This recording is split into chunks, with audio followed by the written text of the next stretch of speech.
గ్రంథములో నుండి అపోస్తుడైన పౌలు ఎఫెసీయులకు రాసిన పత్రిక 5వ అధ్యాయము 14వ వచనాన్ని నేనే చదువుతాను.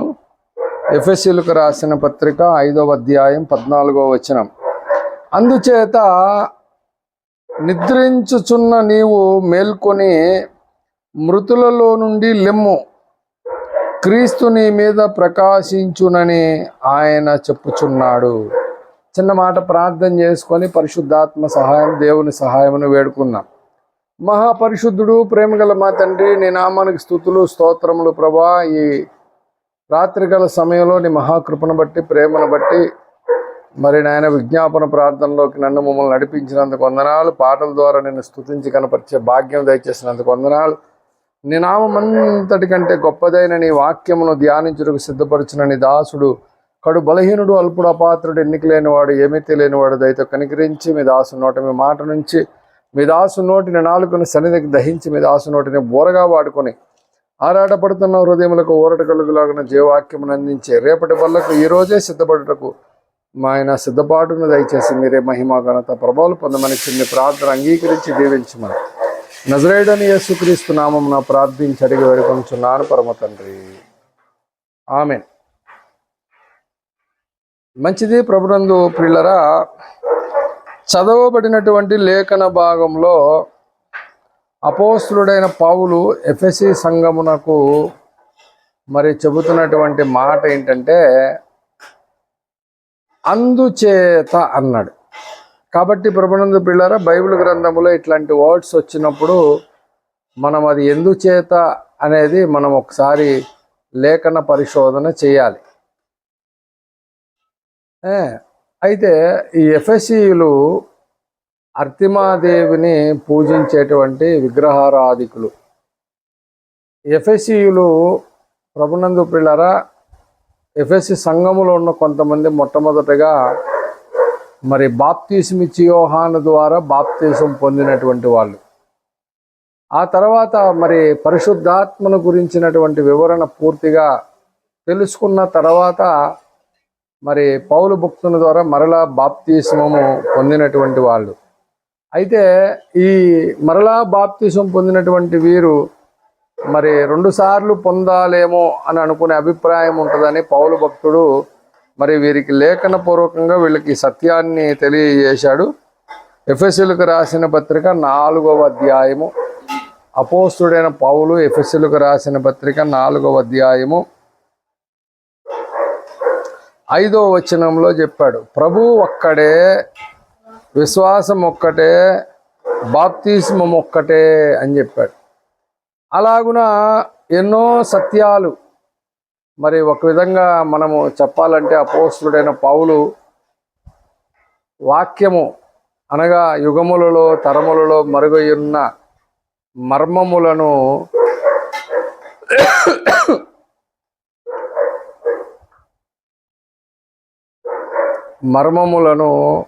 పౌలు భక్తునికి దేవుడు తెలియజేసి మరి అవన్నీ తెలియజేయడానికి సంఘానికి పరిచారకుడిగా పౌలును నియమిస్తే మరి పౌలు భక్తుడు మొదటి శతాబ్దంలో ఉన్నటువంటి సంఘాలకు తెలియజేసినటువంటి విషయాలు ఎన్నో ఉన్నాయి. అందులో ఎఫెసీ సంఘానికి చాలా సంగతులు తెలియజేసినట్లుగా ఎఫెసీ పత్రికలో ఉన్నటువంటి 6 అధ్యాయాలు గనక మనము క్షుణ్ణంగా జాగ్రత్తగా చదవగలిగితే చాలా విషయాలు, ప్రభునందు ప్రియులారా, చాలా విషయాలు మరి వాళ్ళకి తెలియజేశాడు. కాబట్టి ప్రభునందు ప్రియులారా, మరి అలాగున మరి ఎఫెసీ సంఘానికి తెలియజేసినటువంటి అనేక విషయాల్లో ఒక విషయం ఏంటంటే ఆ మొదటి అధ్యాయము 4వ వచనము, మొదటి అధ్యాయం 11, 12 వచనాల ప్రకారం అన్యజనులైనటువంటి మనలను జగత్తు పునాది వేయబడక మునిపే ఏర్పరుచుకున్నాడు అనే సంగతి 4వ వచనంలో చెప్పాడు. అలాగే మన పట్ల దేవుని చిత్తాన్ని నిర్ణయించి ఆయన నిర్ణయించిన దాని ప్రకారం సమస్త కార్యములు జరిగించుచున్నాడని 11, 12 వచనాలలో చెప్పాడు.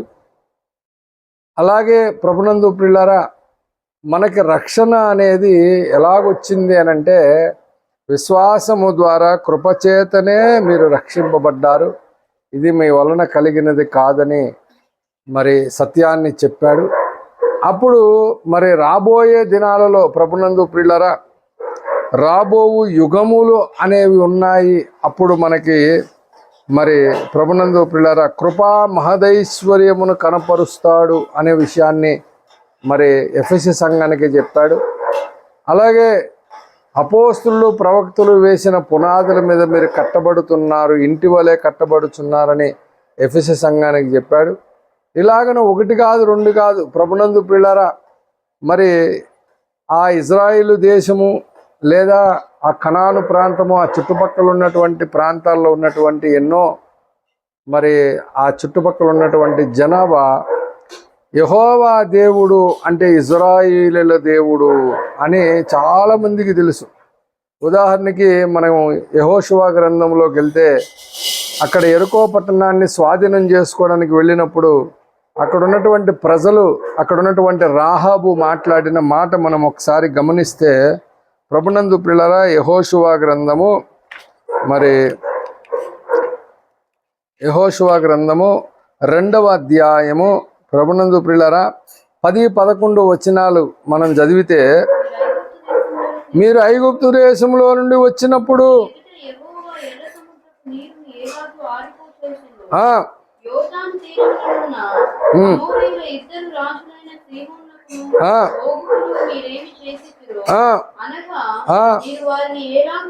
ఏలాగు నిర్మూలము చేసిదురో ఆ సంగతి మేము వింటిమి. మేము వినినప్పుడు మా గుండెలు కరిగిపోయెను. మీ దేవుడైన యెహోవా పైన ఆకాశమందును క్రింద భూమి యందును దేవుడే.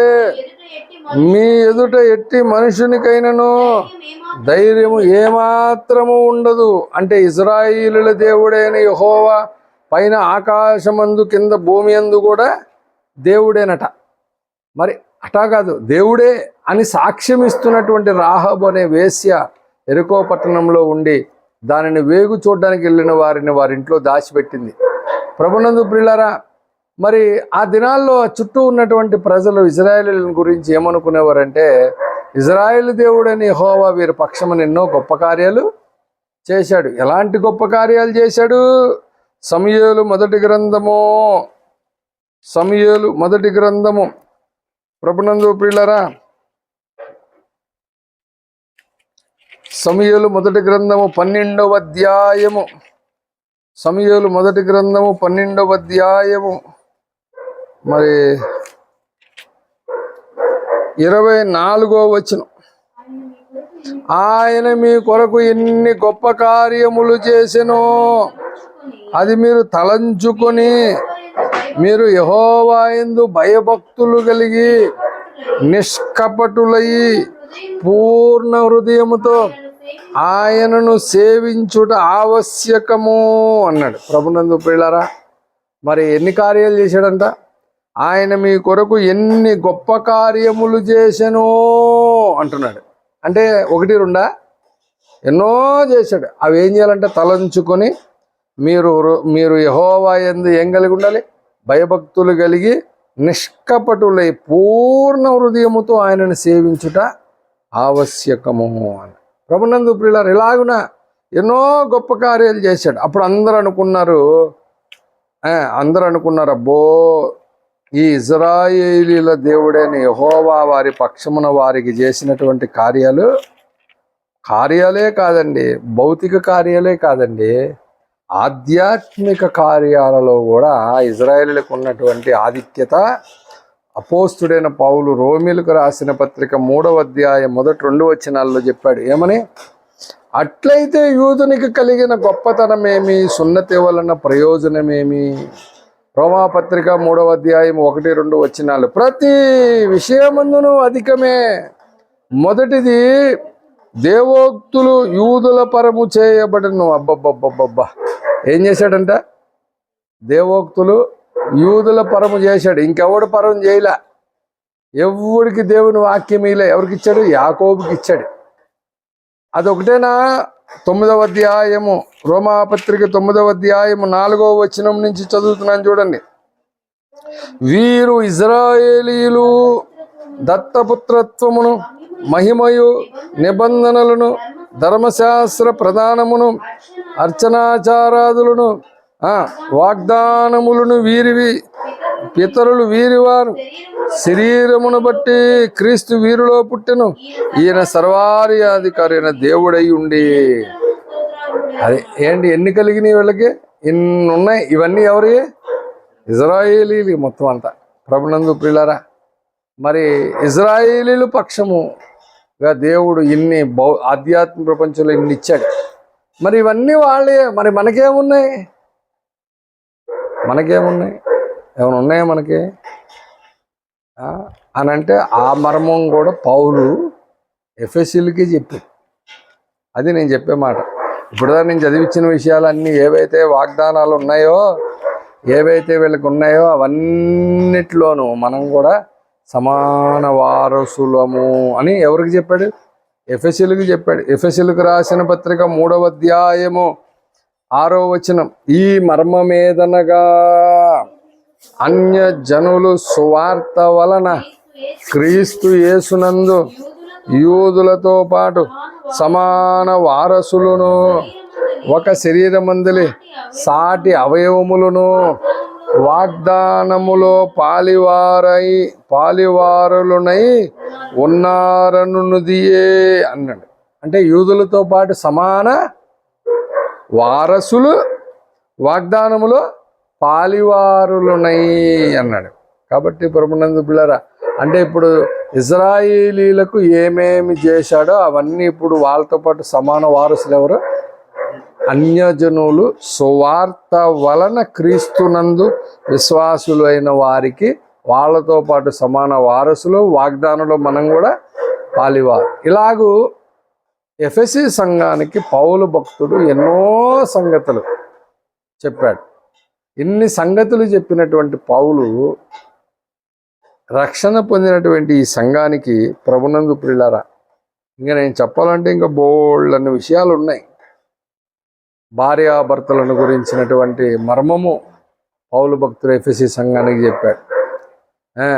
అయితే వీళ్ళు ఒకప్పుడు అర్తిమాదేవిని పూజించారని చెప్పా కదా.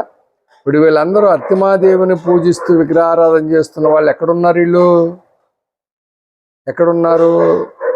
ఎఫెసీయులకు రాసిన పత్రిక 5వ అధ్యాయము 8వ వచనంలో చెప్పాడు. ఎక్కడున్నారు?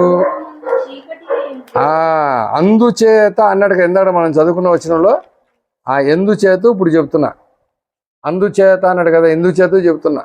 ఎఫెసీయులకు రాసిన పత్రిక 5వ అధ్యాయం 8వ వచనంలో ఏం చెప్పాడు?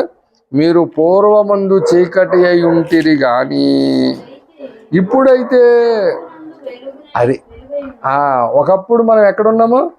చీకటిలో ఉన్నాం. ఇప్పుడు ఎక్కడున్నాము? వెలుగై ఉన్నాం.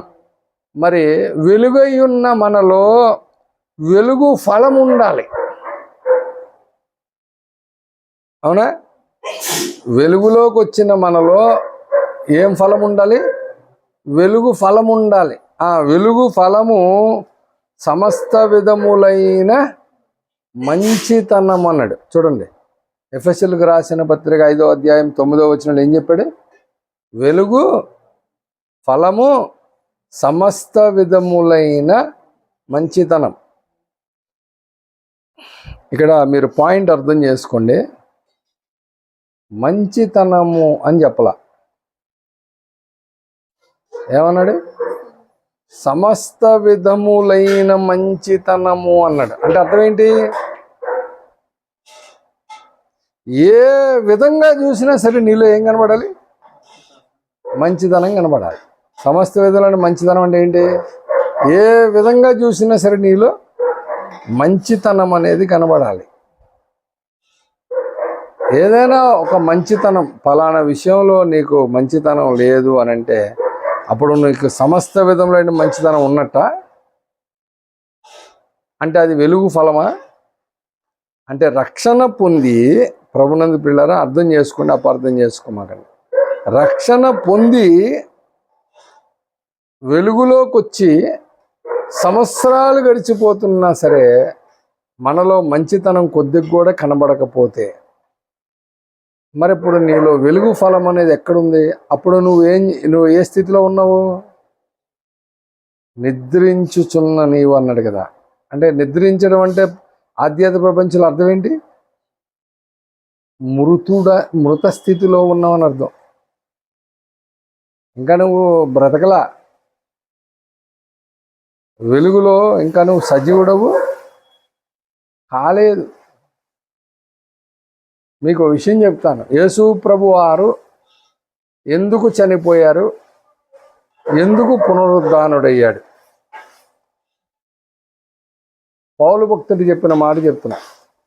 యేసు ప్రభు వారు ఎందుకు చనిపోయాడు, ఎందుకు పునరుద్ధానుడయ్యాడు? కారణం, చనిపోయింది పాపుల కొరకు, మన పాపముల నుంచి విడిపించబడడానికి ఆయన చనిపోయాడు. కరెక్టే కదా? అపోస్తుడైన పౌలు రోమీలకు రాసిన పత్రిక 4వ అధ్యాయం. అపోస్తుడైన పౌలు రోమీలకు రాసిన పత్రిక 4వ అధ్యాయము ప్రభునందు ప్రియులరా 25వ వచనం చూడండి. ఆయన మన అపరాధముల నిమిత్తము అప్పగింపబడి మనలను నీతిమంతులుగా తీర్చబడుటకై ఆయన ఏం చేశాడు? లేపబడ్డాడు. ఇప్పుడు నిన్ను నీతిమంతుడిగా తీర్చాలని ఆయన పునరుద్ధానుడై లేచాడు బయటికి. కానీ నిన్ను నీతిమంతుడిని చేద్దామని ఎంత ప్రయత్నం చేసినా సరే, రక్షణ పొందావు, విశ్వాసమును బట్టి నీతిమంతుడు అయ్యావు, కానీ నీ క్రియలలో మాత్రం అసలు ఏమాత్రం నువ్వు నీతిమంతుడు అయ్యే అవకాశం కనబడట్లేదు. మరి క్రియలు కూడా కావాలా అంటే యాకోబు భక్తుడు ఏమంటాడు? క్రియలు లేని విశ్వాసము మృతము, విశ్వాసము లేని క్రియలు మృతమే. అంటే ఇప్పుడు ఏముండాలి? విశ్వాసం ఉండాలి, క్రియలు ఉండాలి. ఇప్పుడు మంచితనం అనేది దేని కిందకు వస్తుంది? క్రియ కిందకు వస్తుంది. మరి అట్లాంటి మంచితనం అనే క్రియలు మనలో లేకపోతే మరి నీవు వెలుగు ఫలం నీలో ఎక్కడుంది? అసలు వెలుగు ఫలం ఎక్కడుంది? ప్రభునందు ప్రియులారా ఆలోచించండి ఒకసారి. యేసుక్రీస్తు అందరికీ ప్రభు, యేసుక్రీస్తు అందరి కొరకు చనిపోయాడు కదా, కొందరి కొరక. కానీ ప్రభునందు ప్రియులారా మరి మనము అందరినీ ఒకేలాగా ప్రేమిస్తూ ఉన్నామా? ఒకేలాగా ప్రేమిస్తామా? ఒకేలాగా వాళ్ళని గురించి ఆలోచన చేస్తామా? మనకి ప్రేమ ఎక్కువ ఎవరి మీద ఉంటే వాళ్ళ తరపున మాట్లాడతాం. ప్రేమ ఎక్కువ ఎవరి మీద ఉంటే వాళ్ళ వైపు మనకి మనసు వెళ్ళిపోతూ ఉంటుంది. మరి అదేంటిది? అది క్రీస్తు ప్రేమ. మరి క్రియలు లేకుండా నువ్వు ఎలా నీతిమంతులుగా తీర్చబడతావు? అయితే మరి పరలోకం వెళ్ళిన తర్వాత దేవుడి రెండింటిని క్యాలిక్యులేట్ చేస్తే, రెండింటిని సమానంగా చూస్తే అప్పుడు బహుమానం ఏమైపోద్ది? నీకు కోతపడే అవకాశం ఉందిగా. అప్పుడు బహుమానం కోతపడినప్పుడు మధ్య ఆకాశానికి వచ్చిన తర్వాత ఆలోచిస్తావా, లేకపోతే ఇక్కడ ఉండగానే ఆలోచిస్తావా? అంటే నువ్వు సరి చేసుకునే అవకాశము నీకు ఈ భూమి మీద ఉండగానే ఉంది, కానీ ఈ భూమిని విడిచిపెట్టి వెళ్ళిన తర్వాత అసలు ఎట్టి పరిస్థితుల్లో అవకాశం లేనే లేదు. కాబట్టి ప్రభునందు ప్రియులారా ఆలోచించండి. ఇంకేముందంట? వెలుగు ఫలము సమస్త విధములైన మంచితనము. ఎఫెసీ పత్రిక 5వ అధ్యాయం 9వ వచనం. నీతి సత్యమును వాటిలో కనబడుచున్నది అన్నాడు.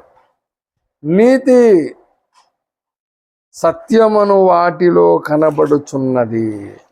ప్రభునందు ప్రియులారా వెలుగు ఫలం దేంట్లో కనబడుతుంది? నీతి అంటే అర్థం ఏంటి? అతడు యెహోవాను నమ్మెను, అది అతనికి నీతిగా ఎంచబడెను. నువ్వు దేవుణ్ణి ఎంత నమ్ముతున్నావు? ఎంతవరకు నమ్ముతున్నావు? కడ వరకు నమ్ముతావా? చివరి వరకు నమ్ముతావా? లేకపోతే ఎర్ర సముద్రం అడ్డొచ్చింది, అడ్డు రాగానే మోషే ఐగుప్తులో సమాధులు లేవని మన లైఫ్లో మనము ప్రతి విషయంలో మనం ఎలాగున్నామో ఆలోచించండి. మనలో ఎట్లాంటి మంచితనం ఉంది? అవసరం ఉంటే ఒకలాగా, అవసరం లేకపోతే ఒకలాగా ఉందా?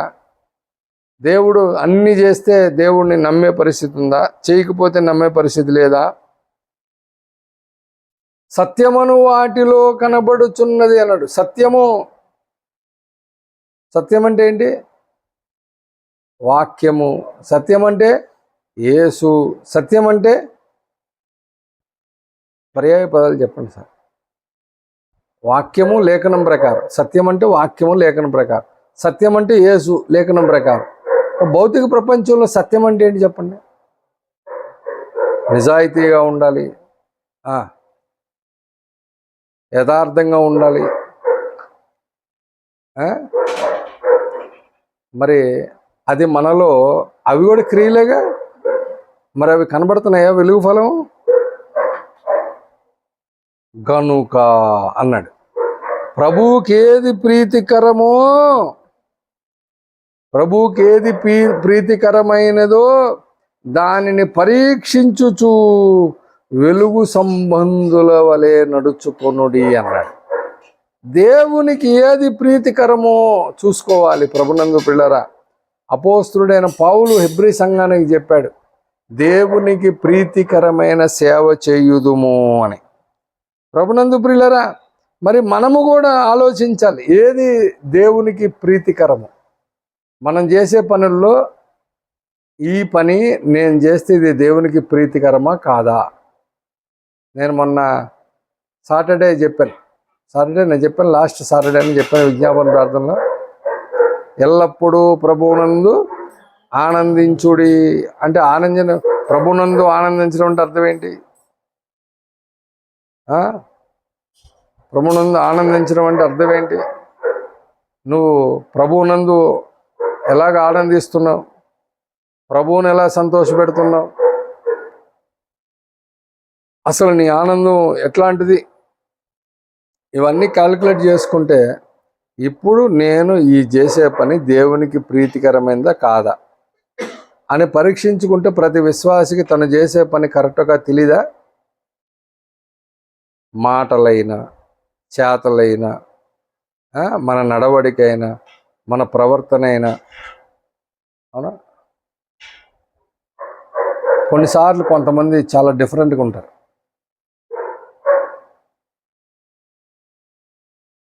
ఎలాగుంటారంటే, ఒక తండ్రికి 2 కొడుకులు ఉన్నారంట. తండ్రి ఊరు వెళ్తా పెద్ద కొడుకుని పిలిచి, నాన్న నేను ఊరు పోతున్నాను రా, పొలానికి నీళ్ళు పెట్టాలి, కొద్దిగా చూడరా అంటే, అలాగే నాన్న వెళ్తానన్నాడంట. వెళ్తా రెండో కొడుకుని పిలిచి, నాన్న నేను ఊరు వెళ్తున్నాను రా, పొలంలో నీళ్ళు పెట్టాలిరా అని చెప్పంటే, నేను వెళ్ళా, నాకు పని ఉంది, నేను పోను అన్నాడంట. అని అన్న తర్వాత ఈయన వెళ్ళిపోయాడు, సర్లే అని. ఇప్పుడు ఈయన వెళ్ళిన తర్వాత వెళ్తానన్నాడు ఏం చేశాడు? వెళ్ళనన్నాడు ఏం చేశాడు? అంటే వీళ్ళిద్దరిలో మరి తండ్రికి ఎవరు నమ్మకస్తులు? మాట చెప్పచ్చేమో, కానీ క్రియలో ఏం చేశాడు. కానీ మాట ఏమో చాలా నమ్మకంగా చెప్పాడు, క్రియలో ఏం చేశాడు? అంటే అప్పుడు తండ్రికి ఎవరు ఇష్టలు? మరి ఇప్పుడు వెళ్ళనన్న వాడిని ప్రేమించాలా, వెళ్తానన్నోడిని ప్రేమించాలా? ఇద్దరిని ప్రేమించాలి, తండ్రి కాబట్టి. కానీ పరమ తండ్రిని మనం సంతోషపెట్టేటప్పుడు నువ్వు చేసే క్రియలు ఆయనకి ప్రీతికరముగా ఉన్నాయో ఎలాగున్నాయో మీరే పరీక్షించుచు వెలుగు సంబంధుల వలె నడుచుకోమన్నాడు. వెలుగు సంబంధి ఏమేం చేస్తాడు, ఏమేం చేయడు? అన్నీ చేయడానికి స్వతంత్రం ఉంది, కానీ అన్నీ చేయదగినవి కాదన్నాడు పౌలు. అన్నీ చేయదగినవి కాదంటే మనం ఏం చేయాలి? ఆ స్థానంలో పౌలు ఉంటే ఏం చేస్తాడు, ఆ స్థానంలో యేసయ్య ఉంటే ఏం చేస్తాడు, అది పరీక్షించుకొని మనం చేయాలి. కానీ మనం అలా చేస్తామా? పరీక్షించుకుంటాం అన్నీ. లేడికి లేచిందే పరుగట. ఏం చేస్తాం? మనం ఏమనుకుంటే అది జరిగిపోవాలని చెప్పని మనం ఆలోచిస్తాం, కానీ అది దేవునికి ప్రీతికరమైందో కాదో, ఈ క్రియ దేవునికి ఇష్టంగా ఉంటుందో లేదో, ఇది అసలు వెలుగు సంబంధులు చేస్తారా? ఇది వెలుగు సంబంధులు చేస్తారా? చీకటి సంబంధుల్లాగా ఉంటారా? 11వ వచనం, నిష్ఫలమైన అంధకార క్రియలలో పాలివారై ఉండక వాటిని ఖండించుడి.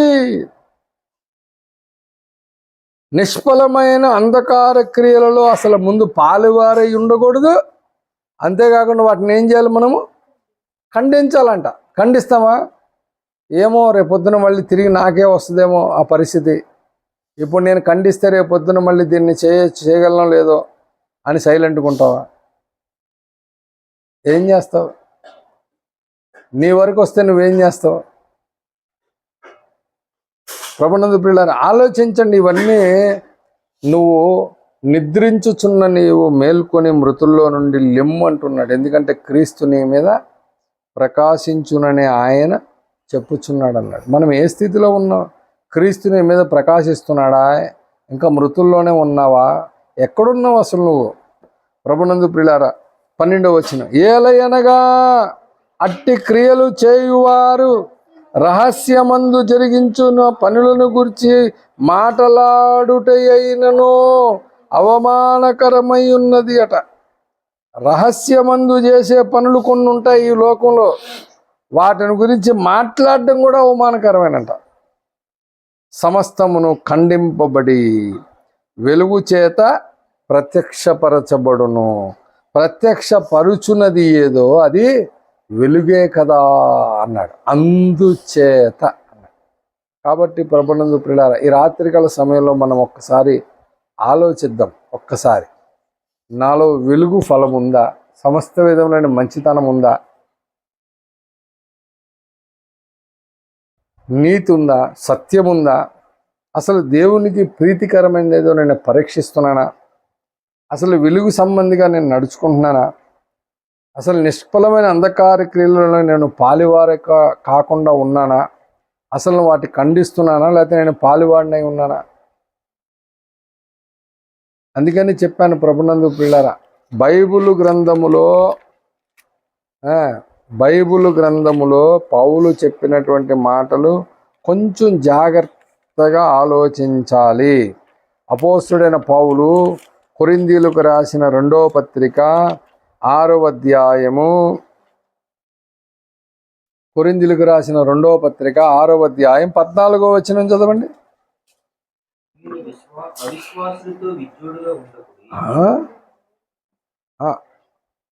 మీ బైబిల్లో పాత బైబిల్లో జోడుగానుంది.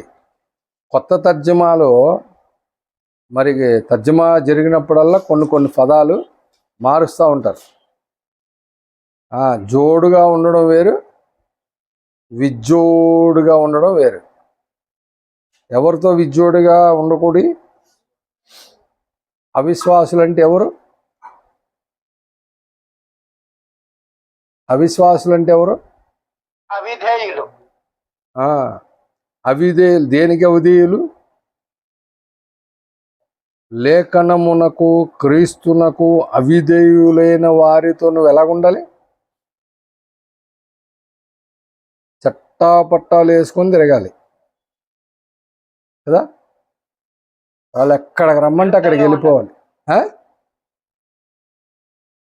వారికి విరుద్ధంగా ఉండాలి. విరుద్ధంగా, అవిధేయులకు దూరంగా ఉండాలి. క్రీస్తునకు వాక్యమునకు అవిధేయులైన వారికి మనము ఎంత దూరంగా ఉంటే అంత మంచిది. ఎందుకు? ఒక మొక్క చెప్పి ముగించేస్తా. ఎందుకు?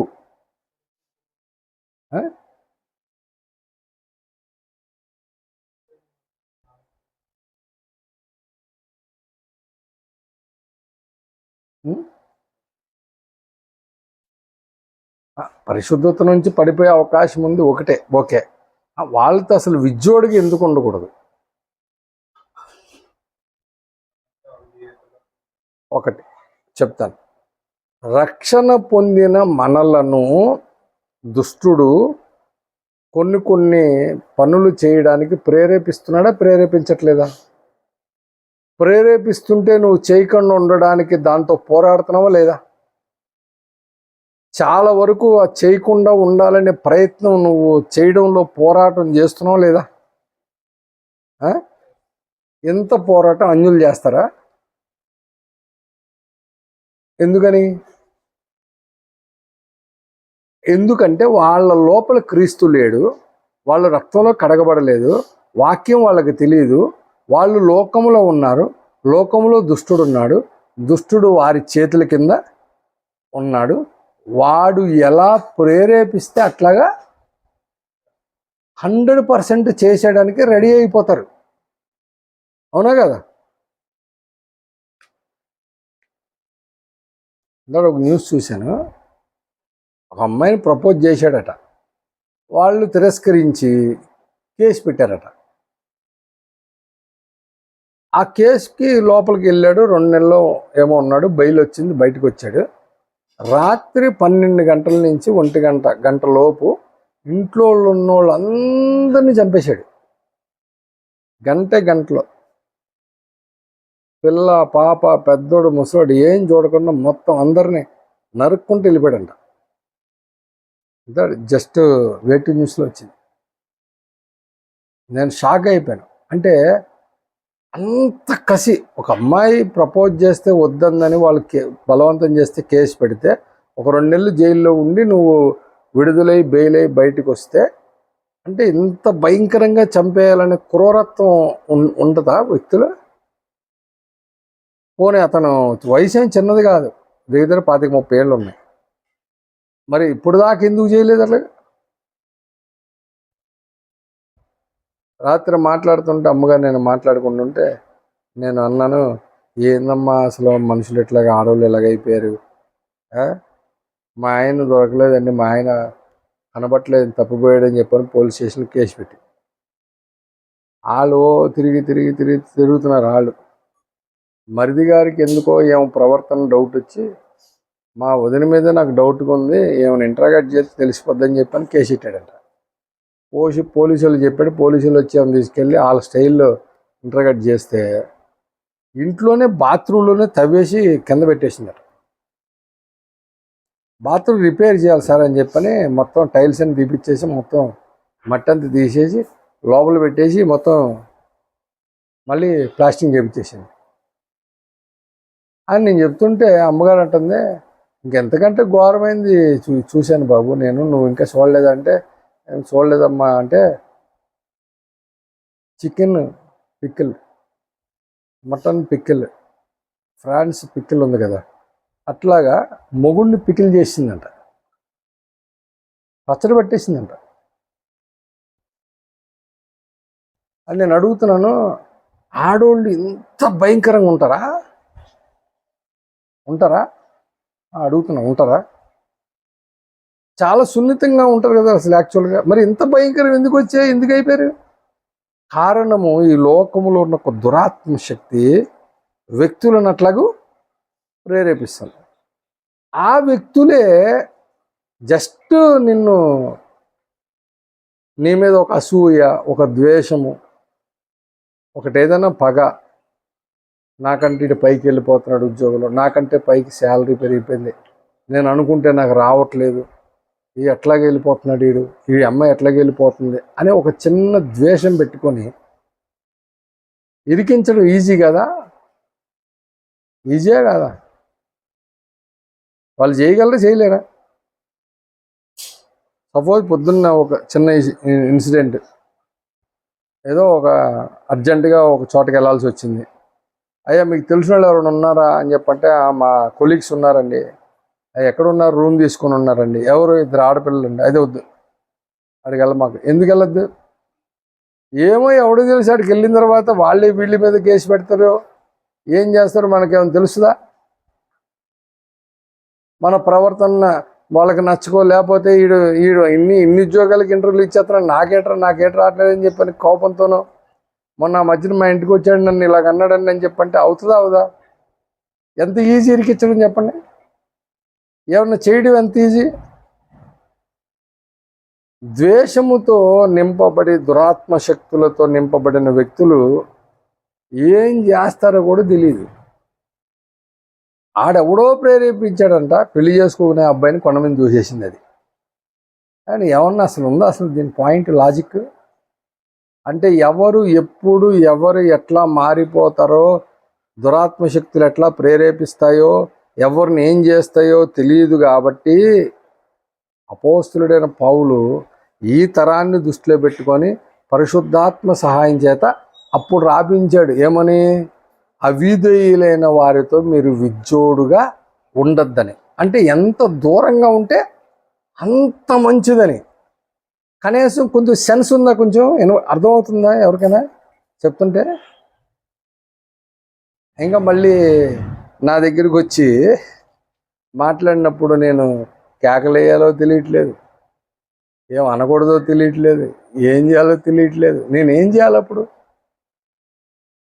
నాకు అప్పుడప్పుడు అనిపిస్తుంది, ఎంత తక్కువ మంది ఉండడానికి కారణం ఏంటంటే, ఎంత తక్కువ మందిని అయితే నేను కొంచెం జాగ్రత్త చేయగలనేమో, ఇంకా ఇంతకంటే ఎక్కువ మంది అయితే నేను చేయలేనేమో.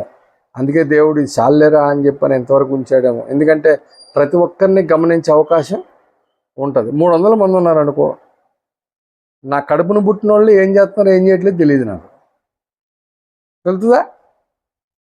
అంటే ఎంత అవేర్నెస్గా ఉండాలి, ఎంత జాగ్రత్తగా ఉండాలి. పౌలు భక్తుడు ఊరికి పని బాట లేకుండా చెప్పాడా? నీతికి దుర్నీతితో ఏమి సాంగత్యము అన్నాడు. వెలుగు సంబంధులలో ఏం కనపడుద్ది? నీతి సత్యమును వాటిలో. మరి నీతితో దుర్నీతికి ఏం సంబంధం? ఏం సాంగత్యం? వెలుగునకు చీకటితో ఏం పొత్తు? క్రీస్తునకు బెల్యాలతో ఏం సంబంధం? అవిశ్వాసితో విశ్వాసికి పాలెక్కడిది? అంటే నువ్వు ఎవరితో ఉండాలి? దేవునికి ప్రీతికరమైనది ఏది? నువ్వు విశ్వాసులతోనే ఉండి విశ్వాసులతోనే కలిసి విశ్వాస సహవాసం చేయడమే దేవునికి కావాలి. అవిశ్వాసులతో అవిధేయులతో నువ్వు చేయడం దేవునికి అసలు ఇష్టం లేదు. దేవునికి ఇష్టం లేని ప్రీతికరము కాని పనులు చేసి నువ్వు వెలుగు సంబంధివని నిన్ను ఎలాగనుకోవాలి? Note this point. అందుకని చెప్తున్నా, ఎవరిని ఎప్పుడు ఎలా ట్రాప్ చేస్తారో ఎవరు చేస్తారో తెలియదు. అయ్యగారు పుస్తకాలు చదవండి, అయ్యగారు పత్రికలు చదవండి అని నెత్తి నోరు కొట్టుకుంటే ఒక్కలు కూడా అసలు కనీసం చేమ కుట్టినట్టు కూడా లేదు చాలామందికి. ఇలాంటి విషయాలు ఎన్నో చెప్పాడు అయ్యగారు. మరి ఎందుకు జాగ్రత్త కలిగి ఎంత నెత్తి నోరు కొట్టుకొని చెబుతున్నావు? కాబట్టి ప్రభునందు పిల్లరా, వాడెవడైనా కావచ్చు, నీకు బెస్ట్ కొలీగ్ అవ్వచ్చు, నీ పక్కన సీట్లో ఉన్నాడవచ్చు, నిన్ను నిరకించడానికి గ్యారంటీ ఏమన్నా నాకు ఇస్తావా? గ్యారంటీ ఏమైనా ఇస్తావా? ప్రభునందు పిల్లరా, మన దగ్గర ఒక సహోదరుడు 2016లో ఉద్యోగానికి వచ్చాడు. డిసెంబర్లో 2017 సంవత్సరం మొత్తం ప్రతిరోజు సాయంత్రం పూట నాకు ఫోన్ చేసి 1-2 గంటలు మాట్లాడితే కానీ ఇంటికి వెళ్ళేవాడు కాదు. తనను ఇక్కడ రిఫర్ చేసిన వ్యక్తే తన శాలరీ ఎంతో తెలిసిన తర్వాత ఆఫీసులో భయంకరంగా టార్చర్ పెట్టాడంట. ఆ టార్చర్ తట్టుకోలేక నేను ఉద్యోగం మానేసి వెళ్ళిపోతాను పాస్టర్ గారు, వెళ్ళిపోతాను అన్నప్పుడల్లా, బాబు ఏడికి వెళ్తావా, 2 పిల్లలయ్యా, వెంటనే ఉద్యోగం మానేస్తే మళ్ళీ ఇంకొక 6 నెలల దాకా దొరకకపోతే ఈ 6 నెలలు మెయింటెనెన్స్ సరిపడా డబ్బులు నీ దగ్గర ఉన్నాయా అని చెప్పని ఎన్నో నెలలు నేను మోటివేట్ చేసిన సందర్భాలు ఉన్నాయి. ఆ రిఫర్ చేసినోడే అంత టార్చర్ పెడితే, ఒక మగోడిని ఇంకొక మగోడు టార్చర్ పెడితే, ఒక ఆడపిల్లని ట్రాప్ చేయడం ఏమైనా పెద్ద కష్టమా? లాక్కెళ్ళటం పెద్ద కష్టమా? జస్ట్ నేను పెడుతున్నా, ఎవరికో పెట్టాను కూడా. రైల్వే స్టేషన్లో వెళ్తా ఉంటే గులాబీ పువ్వు పడి ఉంటే ఆడవాళ్ళకి తీసుకోగానే అలవాటు ఏముంటుంది? అలా చూడంగానే అలా పడిపోతున్నారు. ఇంకా నయ్యం బ్యాగులోను ల్యాప్టాప్లు పట్టుకెళ్ళిపోతున్నారు. అమ్మాయిని ఎత్తుకెళ్తే ఏంటి పరిస్థితి? 30,000 మంది ఆడపిల్లలు మిస్సింగ్ అని ఆంధ్రప్రదేశ్ స్టేట్లో లీగల్గా నోటీస్ మన డిప్యూటీ సీఎం గారుగా చెప్పారు. అవునా? ఒక్క ఆంధ్రప్రదేశ్లోనే 30,000 అయితే భారతదేశంలో ఎంతమంది? మనకి బాగా తెలిసిన వాళ్ళు పాపే, రూబెన్ వాళ్ళ చెల్లి. 4 ఏళ్ళు అయింది, స్టిల్ దొరకట్లేదు. ఇన్ని చెబుతున్నా ఇంకా భయం లేకుండా విజ్జోడుగా తిరగడానికి, విజ్జోడుగా ఉండడానికి ఇష్టపడుతున్నారంటే ఏం చేయాలి? ఎవడు కర్మాడని చెప్పి వదిలేయాలా? అలా వదిలేసే లెక్కనైతే కుటుంబాలు ఎందుకు, పెళ్ళిళ్ళు ఎందుకు, పిల్లల్ని కంటం దేనికి? ఒంటికాయ సొంటుకొమ్మలాగా ఉంటే సరిపోద్ది కదా. వేదన లోపల బాధ ఎంత ఉందో అర్థం కావట్లేదు. ఓ కన్నీళ్ళు గార్చుకొని ఏడ్చి చెబితేనే తల్లిదండ్రులా? బోరుని ఏడ్చి, అప్పుడు ఏడ్చినా సరే అది కూడా నాటకం అంటారు. అట్లాంటి తరము మొన్న ఈ మధ్యన చెప్తే చాలామందికి అర్థం కాల. ఏ తరం ఉంది ప్రస్తుతానికి? ప్రస్తుతం ఏ తరం నడుస్తుంది? మన శ్రీకాంత్ చెప్తే కాదని చెప్పని మళ్ళీ వివరించి చెప్పా. ఏ తరం నడుస్తుంది శ్రీకాంత్? కళ్ళు నెత్తికెక్కిన తరంగా నడుస్తుందంట. ఆ నెత్తికెక్కిన వాళ్ళ మాటలు చేష్టలు ఎలా ఉంటే మీకు కనబడిపోద్ది ఆటోమేటిక్గా. సొలొమోను ఊరినే రాయలేదు, పౌలు భక్తులు ఊరినే చెప్పలేదు. ప్రస్తుత ప్రపంచం అంత భయంకరంగా ఉంది. రక్షణ కాపాడుకోవడమే కష్టంగా ఉంటే దుష్టుని వల్ల, మరి అవిశ్వాసులతో వెళ్ళి మీ ప్రాణాలే పోగొట్టుకుంటే మరి తల్లిదండ్రులు ఏమైపోవాలి? అంటే ఎంత జాగ్రత్తగా ఉండాలి? విశ్వాసులతో తప్ప వేరొకలతో మీరు ఎట్టి పరిస్థితుల్లో విజ్జోడుగా ఉండమాకండి. మీరు నిద్రించుచున్న మీరు మృతులలో నుండి లెమ్ము, నీ మీద క్రీస్తు ప్రకాశించుచున్నాడు అన్నాడు. క్రీస్తు ప్రకాశించడం అంటే ప్రభునందు ప్రియులారా, వాక్య ప్రకారం నువ్వు నడుచుకోవడమే. నీ వాక్యము నా పాదములకు దీపమును, నా త్రోవకు వెలుగై ఉంది. ఆ ప్రకారం నడుచుకుంటావా, పరలోక రాజ్యంలో నీ కొరకు దేవుడు సిద్ధపరిచిన బహుమానం పొందుకుంటావు. లేదు అని రెక్లెస్గా నా ఇష్టం, నా లైఫ్. ఈ మధ్యన ఒక కారు మీద చూసా, మై లైఫ్ మై రూల్స్ అంట. ఎల్లు, నీ ఇష్టం, నీ రూల్స్ నీ ఇష్టం. పోలీసుల రూల్స్ పోలీసులకు ఉంటాయి కదా, ఉండవా? మక్కిలు ఎర్రదీస్తారు. దేవుడి మాటలు ఆశీర్వించి దీవించునుగాక, తన వెనుకడిలో దేవుడు భద్రపరచునుగాక. ఆమేన్. రండి ప్రార్థన చేసుకుందాం.